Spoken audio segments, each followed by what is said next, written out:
Hey everybody, it's Manat again. Today I'm playing Magic the Gathering Duels of the Planeswalkers 2013. At least that's how I think it should be pronounced. If you've never played Duels of the Planeswalkers, but you have played Magic, the gameplay is pretty much the same. Most of the difference you're going to find is in the background setup. Basically the way it works is there are pre-made decks that you can choose from and unlock as you play the game, and then also as you play you'll unlock cards for those decks. Like right now I've already played one game with the Born of Flame deck, so I've unlocked one card, which is actually this card. Well, let me zoom in on that. It's a pretty good creature. I also have the Pack Instinct mono green deck unlocked, and there are a bunch of other decks. I should have one other deck. Yeah, I have this one unlocked. This one you unlock in the very first match. And they have like cool star ratings for each one, just kind of give you an idea of what the deck's like. Lots of... looks like they should have one of each mono color and then, I don't know, one of each dual color? I'm not sure. Not important right now. Anyway, this is Garrick. He's the first boss you'll face in the game. There are 5 bosses, probably 6. Looks like the way it's set up is you face monocolor decks as the bosses, sort of in the same way they've kind of themed the full game. Garrick Wildspeaker is the green planeswalker. Forget all the planeswalkers' names.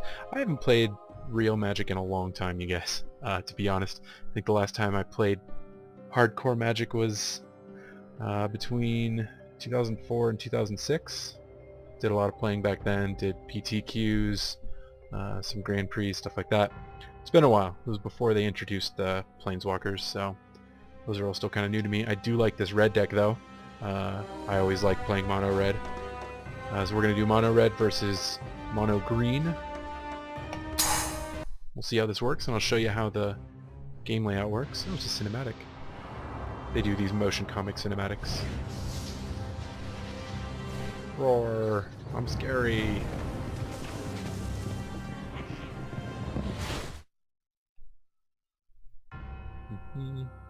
Really? It's like a baseball card. Okay. That's funny. Don't know why I had to hit continue again there. Alright, so, I mean, basically this is a pretty simple layout if you've played Magic before. You can mouse over the cards, it'll highlight them, and then you can mouse scroll on the cards to zoom them in so you can read it. So I got 2 of those guys. Those aren't bad. Gives me a turn 2 and a turn 3 and a turn 4.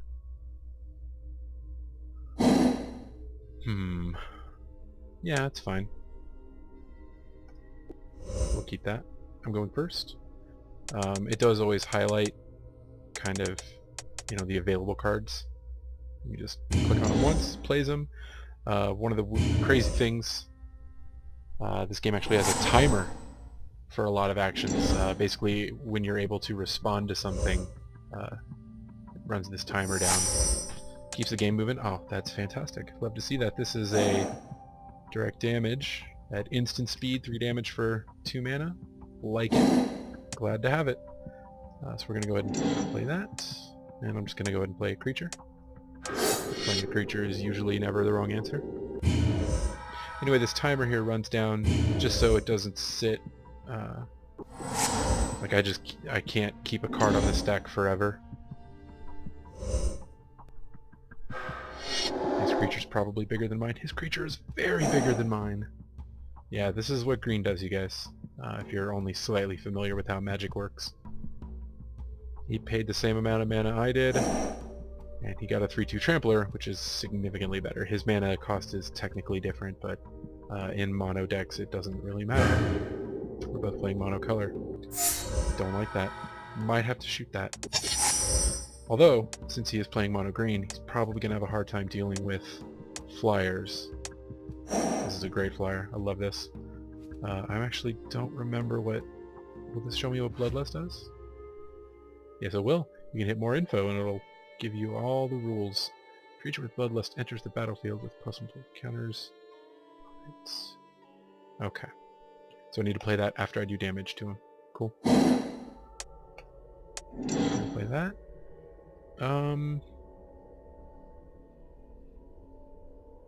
You know what? Yeah, I'm gonna go ahead and attack into him. He can either block me and we'll trade, in which case I'll play another one of these, or he won't block me, and I'll do 2 damage, and I'll still play another one of those. Cool. Some things are timed and some things aren't, so I'm not entirely sure how they determined what should be timed and what shouldn't. This guy's not going to be super great, because I'm going to bet he doesn't have a whole lot of artifacts going on. Basically, I'm hoping he attacks into me, though, because I'll take that 2 damage to kill the creature. That guy's too scary. Yep. Block!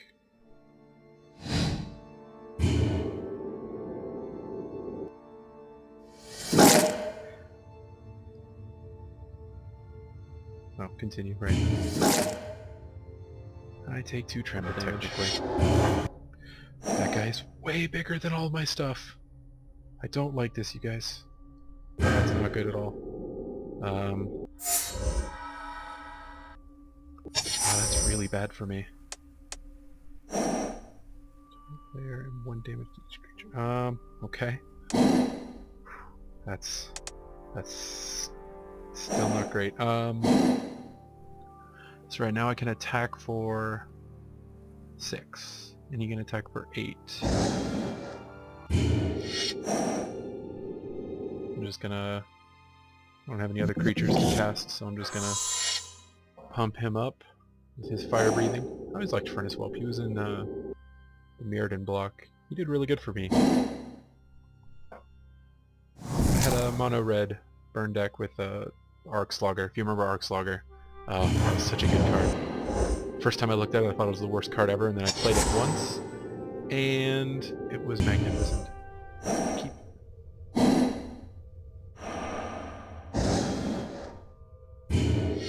Alright, so I'm gonna fire breathe all 5 times. As long as he doesn't have some kind of buff spell, I should win next turn, because as soon as I untap, basically, because I have 3 damage sitting right there. So as long as I get to untap, I win. If I don't get to untap, I don't win. Okay. Whew. One more turn, and I would have lost. Because, I don't know if you knew this, putting +5/+5 on an 8/8 trampler is already great. Search your library for the forest card. Don't care. Awesome. You have your forest card.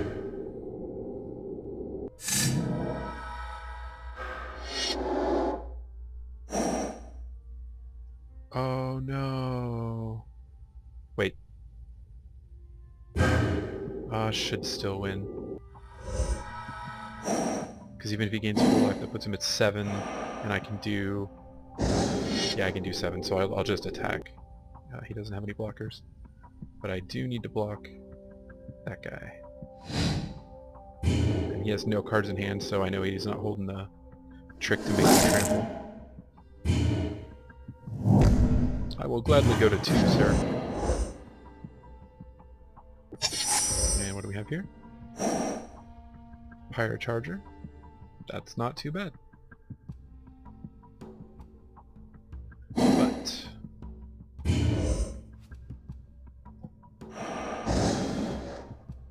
a fire-breathing Furnace Whelp is going to be enough.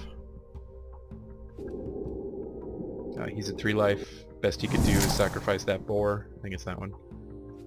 Get himself 4 life, but he's at -4, so that'll put him at 0. He loses anyway. So I've unlocked... Let me see it. I can't zoom in. If a red instant or sorcery spell you control would deal damage, it deals doubles that damage. That's pretty good. That's not bad at all. I don't get anything else. Doesn't unlock a deck. Let's show you a challenge, or an encounter, sorry. Because I haven't even seen an encounter. It says it encounters the enemy always plays the same spells in the same order, so it's 4 damage to target creature and 2 damage to that creature's controller. This is not a good opening. They give you your first mulligan is 7 cards, which is very generous. Thank you. So I have a second turn, and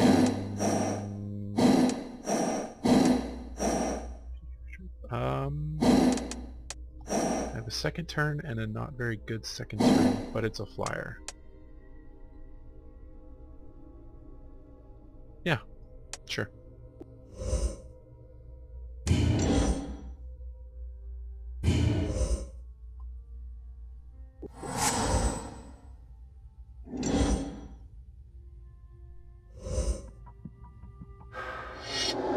Suntail Hawk, 1/1 flyer. Seems like... Does that hawk have 4 legs? 3 legs? Alright. Or is that... That's a leg, right? That's a foot, that's a foot, that's a foot. Alright. 3-footed birds. Sure, why not? Pays cards, the one I spend. Oh, yes. Please do. One more? Oh, I'm so lucky, but still don't have anything to play. I'm gonna go ahead and... Yeah.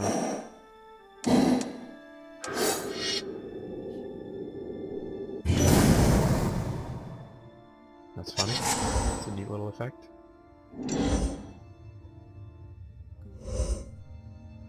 Of course. You jerk.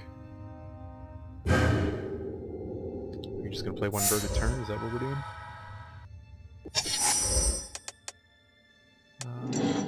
Yeah. What I just hate how it has no power. Like, Furnace Whelp is just so much better in so many ways. Like, right now, if I wanted to trade for this bird, I'm spending 3 mana for his 1 mana. That's not a good trade. So it's basically just 1 Suntail Hawk a turn. I think I can handle that. Watch him do like 1 Suntail Hawk a turn, and then eventually he's just gonna... If he just keeps 1 Suntail Hawk back, he's gonna beat him.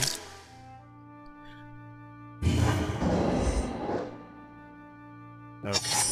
Now we're in business. Alright, I got that. If you've ever played MTGO, the Magic Online. Oh. Yeah. So that's going to kill a lot of birds too, but anyway. Creatures. Okay, so it's making you pick for each 1 damage. That's cool. If you've ever played Magic Online, MTGO, that one simulates more of, you know, actually playing Magic. You have your collection, you can do tournaments, things like drafts, and sealed tournaments, things like that. You'll know that misclicking is kind of the bane of your existence. You know, everyone that's played has horror stories of, you know, accidentally skipping a phase, accidentally, you know, skipping combat on a crucial turn, things like that. This one, I've actually done that a lot more than I ever did on MTGO. I have misclicked and forgotten to do things so many times. The timer bar, just like, oh, gotta go, oh, timer, and then you just click through things all day long. I actually don't remember how they've... Do I get to respond to blockers? Because I know they've done some rules changes since I stopped playing some of the intricate timing. But we're going to find out. You know what? We'll find out. Oh. I don't want to look at them. Let's go into combat. We'll just swing with everybody and see who the bird blocks before we... Oh, you know what? I'm going to go ahead. I'm going to do that once just in case. I should be, because I should be able to respond to blockers. Yes. Okay. I forget which one. Okay. Oh, my timer ran out. That sucks. So I just wasted 3 mana. Is there anything? I guess I can... Everything I have to cast is embarrassing because I had haste and he should have attacked.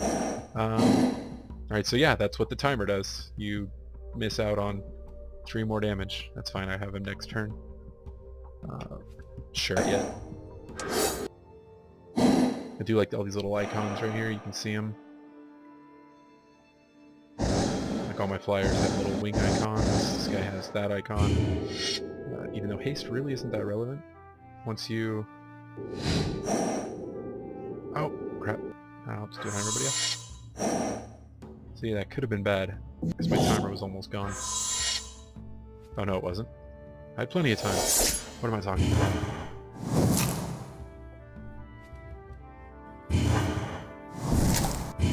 Oh, your bird killed my dragon. Time of heroes. What do I get?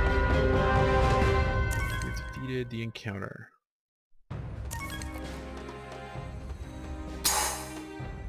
Creature has hexproof and haste. Okay, yeah. Hexproof makes that creature unable to be targeted by spells or abilities opponents control. It's very cool. Alright, so... Like that one's only a silver one. I don't know. So yeah, that is Duels of the Planeswalkers 2013. It is available on Steam, Xbox 360, PS3. I believe that's it. Yeah, it's a very cool game. I actually haven't played the Duels games since I think the first one. That came out in the summer of 2009. Actually, that was very cool. This one you get looks like a pretty decent campaign. It has revenge. I have no idea what's going on there. Plane chase. Challenges. These are actually kind of tough. I looked at one of these. It basically gives you a scenario and you have to try to win that scenario. It's sort of like, you remember that magazine, I think Scry and Inquest both did it. They both had those kind of puzzles. Expansion I have. Celestia. From the Ravnica block. From the Ravnica storyline. They're doing Return to Ravnica this year. That's the big set coming out. Actually, it just came out. Yeah, I loved Ravnica. I played in the first one a lot. So I don't know what these are. Alright. But yeah, so you can get a pretty good idea of what's going on with this game. You can check it out. They have a demo going. I know it's on Steam. I don't know about Xbox and PlayStation. You can check that out. It's a very cool game. I think it's only $10.